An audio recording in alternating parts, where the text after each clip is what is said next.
We're talking a little bit on the program this morning, Zach, about budgeting, and so let's just paint the issue very clear of some of the negative consequences that can happen if you don't budget.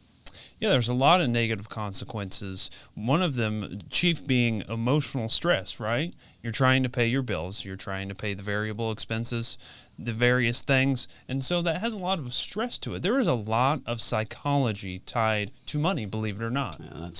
That's a great point. Yeah, I often think I should have gone to school and become a psychiatrist rather than having a math and science background for what we do on a regular basis. And that truly is a major part of our conversations that we have. Right. Is the emotional side of things, whether positive or negative. There's Correct. both sides. Correct.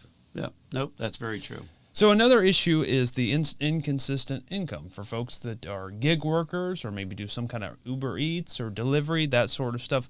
It's hard to budget when you don't have the same amount coming in every month. Yeah, and that's true for a lot of small business owners as well. Just that uncertainty of that stream of income, which really makes that budgeting piece all the more crucial and maybe a little bit harder when you think about that. A little bit harder to hit the target when the target's always moving. Right. Right. Another issue would be financial literacy. So that's a big problem today. 65%, this is from the National Endowment for Financial Education, 65% of Americans feel that their financial education is not enough. Yeah. No, that is very true. And unfortunately, by corollary, a sad statement of what you learn in schools these days. And of course, Zach, as you know, one of the biggest reasons why we sat down and wrote our book, Next Gen Dollars and Cents, is to really help be able to give that to folks as a guide or as a template for at least getting a basic understanding of a host of different financial issues, because financial literacy is way down, and in today's world it needs to go way up.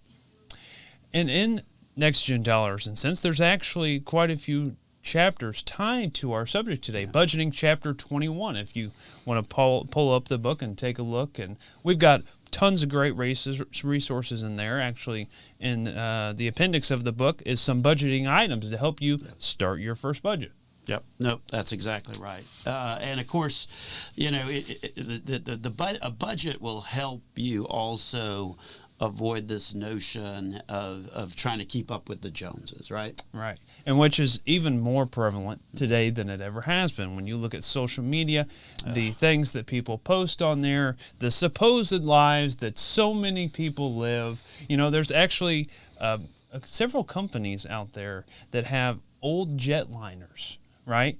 Old Airstream jetliners, of which you can go in, pay, I don't know, $200 and take a photo for Instagram, so it looks like you're on a jetliner, like you're on your own personal plane, but you rented it for 20 minutes while you took a picture. I have no doubt. Yes, that is very true. In today's social media world, it's that pressure is even more than what it was in the past. That's for sure. Yeah.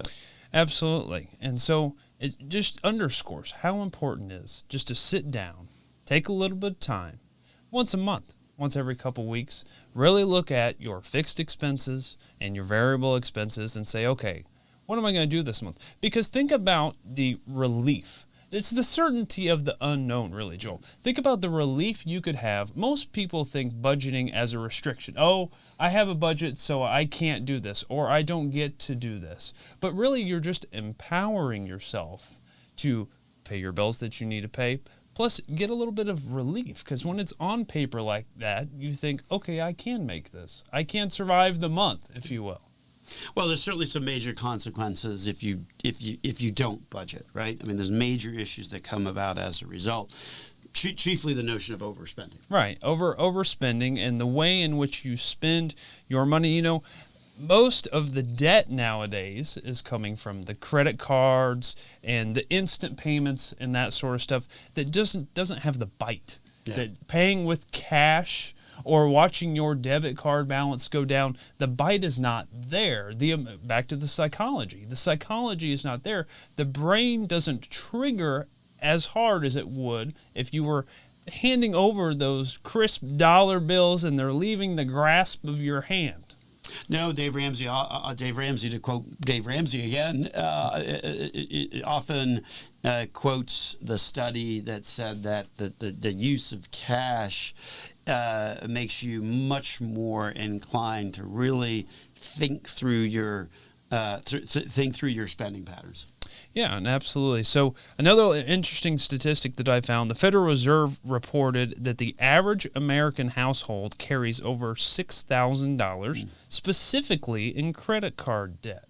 So there's probably some overspending in the average American household, probably on a credit card. Not much psychology, emotional pull on that, so much easier to do. Well, and then that if you're overspending, then and racking up debt, then you're never going to achieve one of the first financial goals that you should have, which is establishing that emergency savings plan. Right, and that's very important to have when you're overspending. Like you mentioned, you're always making these payments. You have no emergency savings. The 2023 Consumer Financial Protection Bureau did a survey, and this is a scary statistic, Joel, that over 40% of Americans would struggle to cover just a $400 bill without going into debt or selling a personal possession. So that $400 bill is not much. I mean, any car bill is more than $400 in today's world. You blow one tire and correct, you're out of luck. But that's just kind of the short-term things. Like, when you look at the long-term, you jeopardize all of your financial goals completely. So some other things is the emotional toll. Again, back to psychology.